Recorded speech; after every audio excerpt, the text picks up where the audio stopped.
In the last video, we added the ability to change configuration settings via dip switches using parallel to serial shift registers.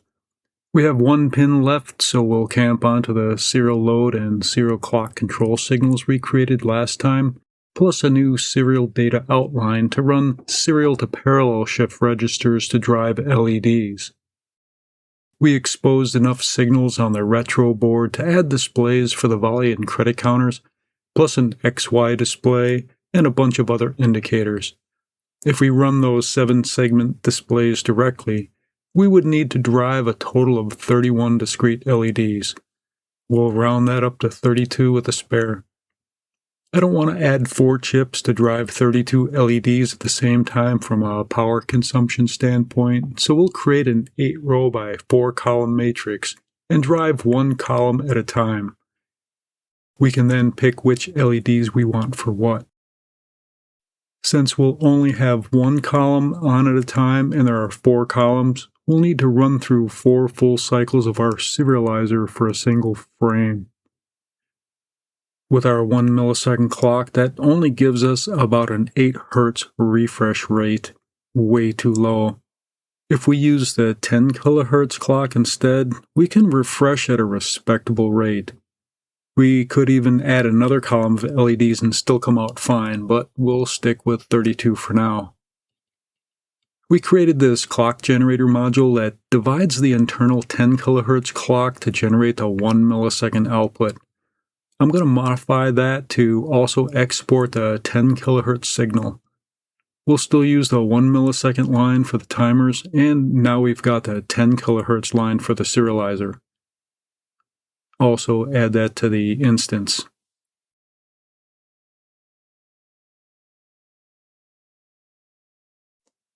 In the serializer, we'll modify the definition to accept the 10 kHz clock and use that in the always block. Then modify the instance.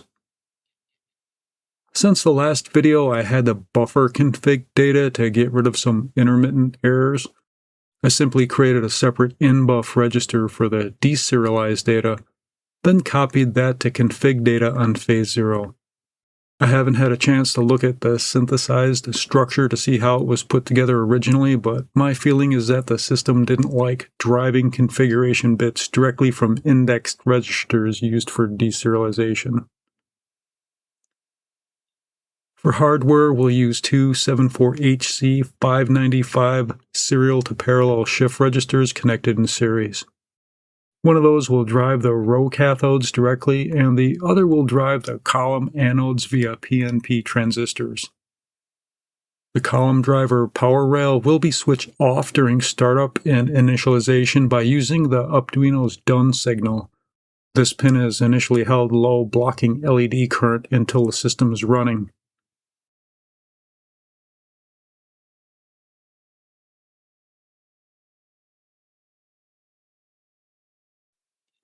I'm also going to get super lazy on the breadboard and use a 4-digit 7-segment display with decimal points.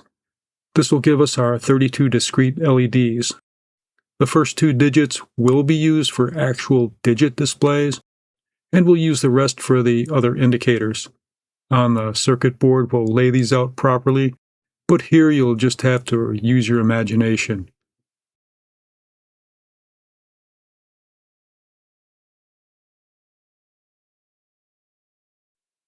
We're sharing the serial load and serial clock control lines and adding the new serial data outline. Naturally, we'll add the new line to the PCF file, then add that to main. Since we have to camp onto the existing serial load and serial clock lines, the phase counter and control line timing must remain the same, except that the whole thing will now run on 10 kHz. For the serial output, we need to present stable data to the shifters, then raise the clock to tell the 595s to suck in bits. We'll calculate an out phase to give us 16 proper bins that we can use to determine what we should place on the serial data outline at any given point.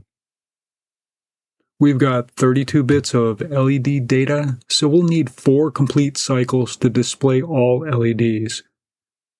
In out phase 4 through 7, we drop the proper column driver, and at outphase 8 through 15, we push the appropriate LED bits for that column. At the end of each cycle, the load line drops, telling the 595s to latch the shifted data into its output registers. The latch data remains fixed until the next load pulse at the end of the next shift cycle. There are only 15 clocks, which is fine because we only need 12 bits, 4 for the column drivers and 8 for the LED data. These other 3 cells are ignored by our hardware. The first bit we push during outphase 1 will end up here, and the last bit we push during outphase 15 will end up here. This other cell will contain the last bit we pushed out from the previous cycle, but it is ignored anyway, so it doesn't matter. Alright, let's code this up.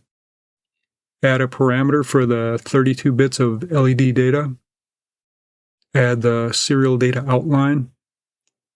Create the out phase as a slightly shifted set of 16 bins. Create a register to hold a column counter.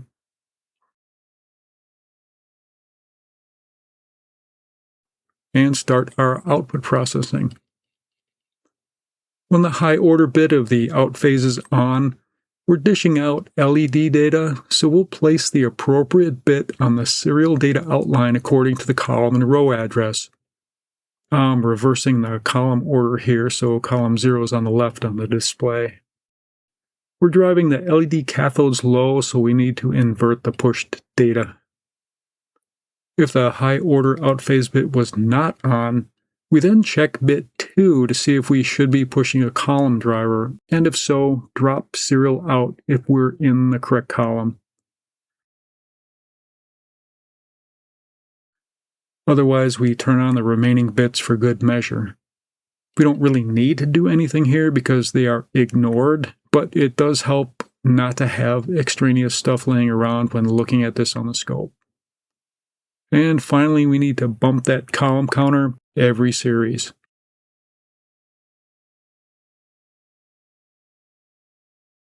I spelled that wrong. Hopefully that works. Add the new parameters to the instance.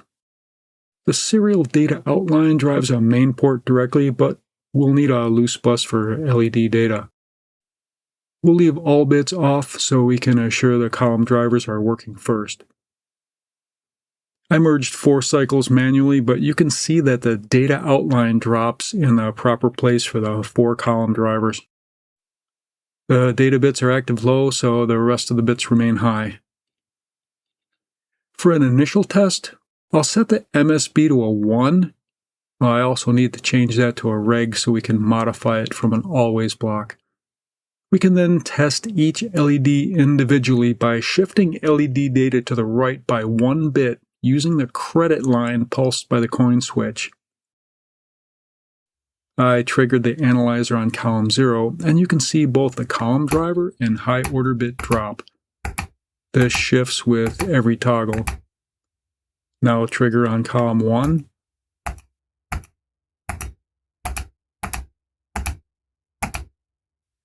Trace column 2.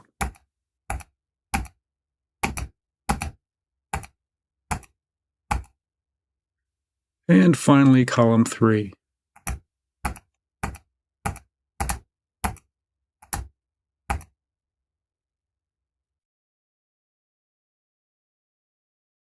Every LED works individually, so let's have some fun and set LED data by hand to show digits 0, 1, 2, and 3.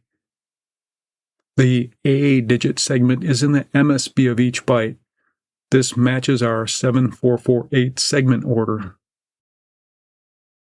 I forgot the G segment of the 2. Hopefully that's all correct. Wow, pretty nice, and you don't see any flickering, at least not live. Great, so we can drive some LEDs. Now we need to do something with them.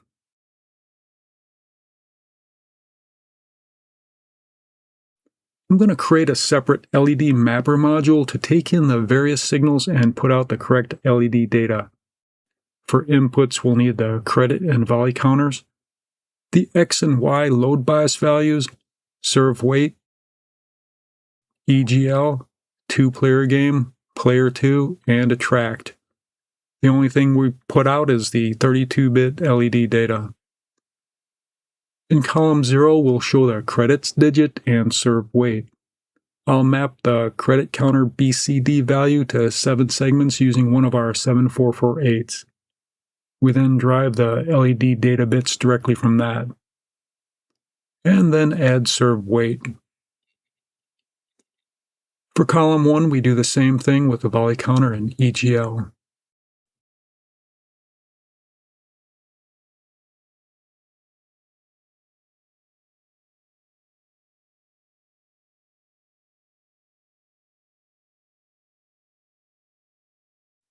In column 2, we have the X motion display and 2-player stuff. I need to first create an access decoder submodule that takes in an enable line and the access load bias value. It then puts out the proper LED bits.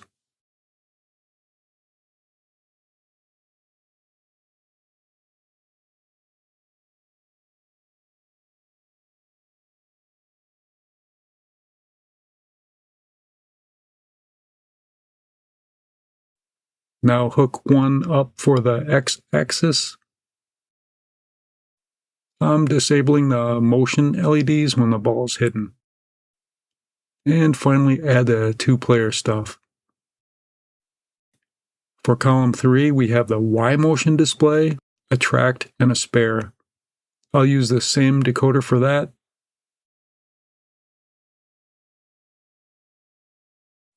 Then add the last 2 items.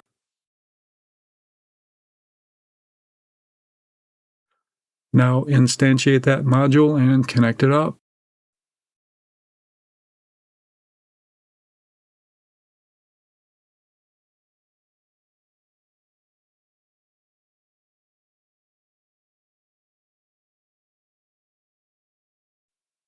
I'll move the LED data bus down here since this module is driving it.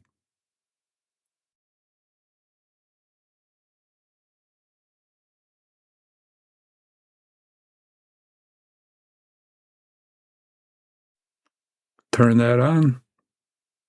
The credit and volley counters are at 0. And let's see what else is on. We have serve weight, 2-player game, and attract. Add some credits. Nice.